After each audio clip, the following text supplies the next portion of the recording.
তারস্বরে mic বাজানোর প্রতিবাদে মাধ্যমিক পরীক্ষার্থীকে খুনের চেষ্টার অভিযোগ তৃণমূলের এক পঞ্চায়েত সদস্য এবং তার পরিবারের বিরুদ্ধে। তার আগে তাকে মারধরও করা হয়েছে বলে দাবি তসলিমা খাতুনের পরিবারের। বর্তমানে দিনহাটা মহকুমা হাসপাতালে চিকিৎসাধীন অবস্থাতেই মাধ্যমিক পরীক্ষা দিচ্ছে তসলিমা। অভিযোগ, বাড়ির পাশে মাইক বাজানোর প্রতিবাদ করতেই তাকে মারধর করে প্রতিবেশীরা।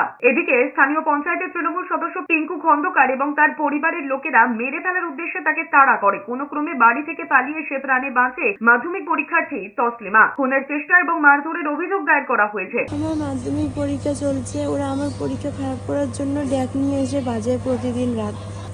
ওরা চাইছে আমার পরীক্ষা যেন খারাপ হয়। দেখিয়েছে বলে ওরা আমাকে ফেলে দিয়ে আমার পেটে, আমার বুকে খুব গুড়ি মেরেছে, খুব মেরেছে আমাকে। বাড়ির লোক, ওরা ছেলে মেয়ে সবাই। পিঙ্কু খন্দকার ছুরি নিয়ে এসেছে, আমাকে সবাই ঘরে লুকিয়ে দিয়েছে, নয়তো ওরা ছুরি দিয়ে আমাকে মারতো।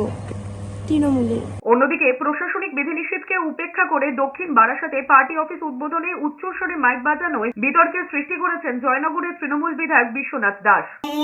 মাধ্যমিক পরীক্ষা চললো, তাতে একটা ছাত্রছাত্রী তার জীবনের প্রথম বড় পরীক্ষা, তাতে তাদের কি যায় আসে?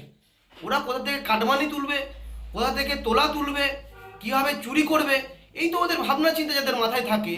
যারা কি করে ভোট দখল করবে, বুথ দখল করবে, ভোট লুট করবে, বোমা বাঁধবে, এইসব যাদের মাথায় ঘোরে, তাদের মাথাতে আর মাধ্যমিক পরীক্ষা, উচ্চ মাধ্যমিক পরীক্ষা, কোনো পরীক্ষারই কোনো ভ্যালু থাকে না।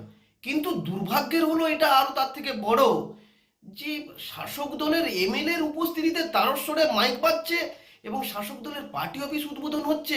সেই পরীক্ষা হল আছে, যে পরীক্ষা হলে ছাত্রছাত্রীরা পরীক্ষা দেয় এবং আজকে তারা বাড়িতে প্রিপারেশন নেয় পরীক্ষার সময়। শাসক দল বলে তাদের কাছে তাদের কি 7 খুন মাপ, পুলিশ তাদের বিরুদ্ধে কোনো ব্যবস্থা নেবে না। বিরোধী দল যদি এই কাজ করত তাহলে পুলিশ তাদের বাধা দিত।